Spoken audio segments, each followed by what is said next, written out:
29 தொழிலாளர் சட்டங்கள் நீக்கப்பட்டு அந்த இடத்துல 4 தொகுப்பு சட்டங்களாக வந்திருக்கு. அந்த 4 தொகுப்பு சட்டங்கள் நீக்கப்பட்டு மீண்டும் பழைய சட்டங்களே வர வேண்டும் என்பதுதான் இன்று இந்தியா முழுவதும் இருக்கக்கூடிய தொழிற்சங்கங்கள் மற்றும் தொழிலாளர்களின் கோரிக்கையாக இருக்குது. அதை 29ல் நான் முக்கியமாக 2 பிரச்சனையை மட்டும் நான் சுட்டி காண்பிக்க விரும்புகிறேன். ஒன்று, அதில் ஒப்பந்த தொழிலாளர் சம்பந்தமான பிரச்சனை. அது ஏன்னா ஒப்பந்த தொழிலாளர்கள் என்பதை கிட்டத்தட்ட எல்லா தொழில்களிலும் நடைமுறைப்படுத்துவதை உறுதிப்படுத்துகிறது இந்த சட்டம். ஏற்கனவே 1970ஆம் ஆண்டில் கான்ட்ராக்ட் முறை, ஒப்பந்த தொழிலாளர் முறையை சட்டபூர்வமாக்கிச்சு. அப்போ தொழிலாளி வர்க்கம் அப்போவே அதை எதிர்த்து ஒழிச்சிருக்கணும் அந்த சட்டத்தை. அதில் அதை கோர்ட்டு கூட போக முடியாது. ஒரு ஒப்பந்தத்தை ரத்து பண்ணணும், ஒப்பந்த முறைக்கு பதிலாக நிரந்தர தொழிலாளி தான் இருக்கணும்னா அரசாங்கம் தான் பண்ணணும். அப்போது ஒரு நிரந்தரமான பணியில் கான்ட்ராக்ட் தொழிலாளியை வைக்கக்கூடாதுன்னு சொன்னாலும், நிரந்தரமான பணி தொடர் பணியில் வைக்கக்கூடாதுன்னு சொன்னாலும் வச்சாங்க. அப்போது அரசு அதெல்லாம் சட்டத்துக்கு விரோதமாக இருந்தாலும் அந்த கான்ட்ராக்ட் முறையை ரத்து பண்ணலை. அதனால தான் எல்லா இடங்கள்லையும் இன்றைக்கி பத்திரிகை துறையாகட்டும், அல்லது போக்குவரத்து துறையாகட்டும், மின்சாரத்துறையாகட்டும், அல்லது ரயில்வே ரயில்வேல பார்க்கலாம். நீங்கள் போகிறப்ப எல்லா இடங்கள்லையும் இன்றைக்கி முழுக்க கான்ட்ராக்ட் தொழிலாளர்கள் இருப்பதனால அவங்களுக்கு மிக மிக மிக குறைவான ஒரு கூலியை கொடுத்து வேலை வாங்கக்கூடிய ஒரு நிலைமையை இது உருவாக்கியிருக்கு. ரெண்டாவது, ஒரு கம்பெனியில் ஒரு கார் கம்பெனி அங்கே 10,000 பேர் வேலை செய்கிறாங்கன்னா 100 கான்ட்ராக்ட்னா கிட்டத்தட்ட ஒவ்வொரு 100 தொழிலாளிகள் ஒவ்வொரு கான்ட்ராக்டில் இருந்தாங்கன்னா அவங்க ஒரே சங்கமாக இருக்க மாட்டாங்க. அப்போது அவங்களுக்கு ஒரு தொழிற்சங்கத்தினுடைய பலமே ஒரு கூட்டு பேர சக்தி தான். கூட்டு பேர சக்தியை உடைப்பதற்கான ஒரு வழியாக இந்த கான்ட்ராக்ட் முறை இருக்கிறது.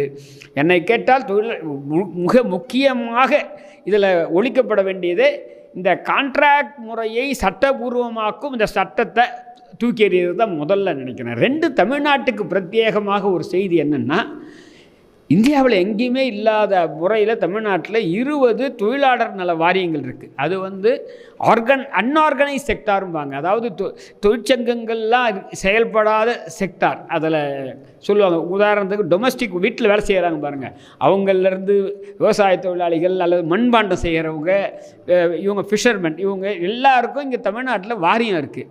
அந்த வாரியத்தின் மூலமாக 60 வயசான பென்ஷன் உட்பட தராங்க, கல்வி உதவித்தொகை தராங்க, திருமண உதவித்தொகை தராங்க.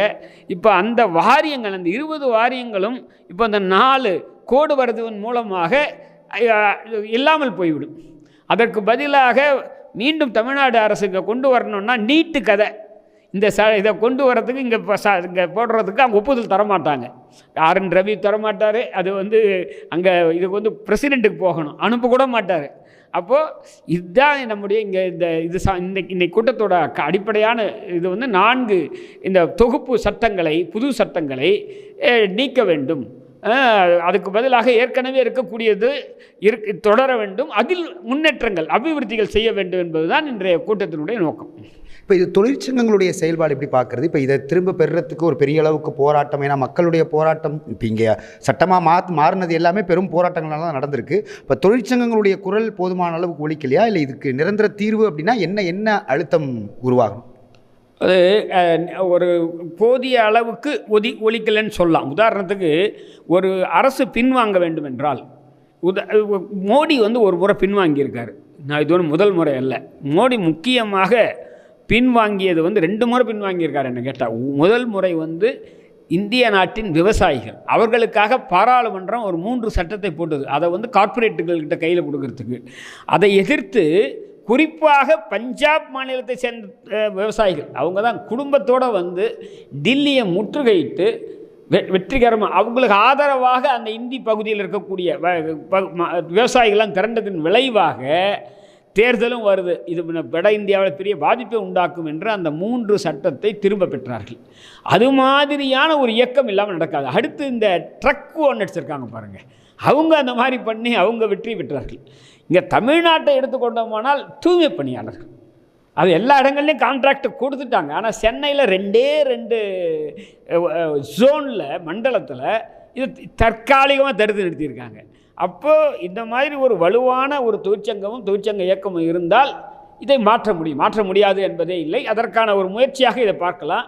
அதை இதில் குறிப்பாக பாரதிய ஜனதா கட்சிக்கு ஆதரவான நிலைப்பாடு எடுக்கக்கூடிய பாரதிய மஸ்தூர் சங்கே கூட இதில் 4 கோடில் 2 முக்கியமான கோடு அதை அவங்களே எதிர்க்கிறாங்க. அதுதான் இதில் முக்கியமான செய்தி. எனவே தொழிலாளர்களுடைய அங்கீகாரம் இல்லாத சட்டம் ரொம்ப நாள் இருக்காது. அதை எதிர்த்து போராடினால் நம்ம வெற்றி பெற முடியும். நன்றி தொடர், ரொம்ப நன்றி.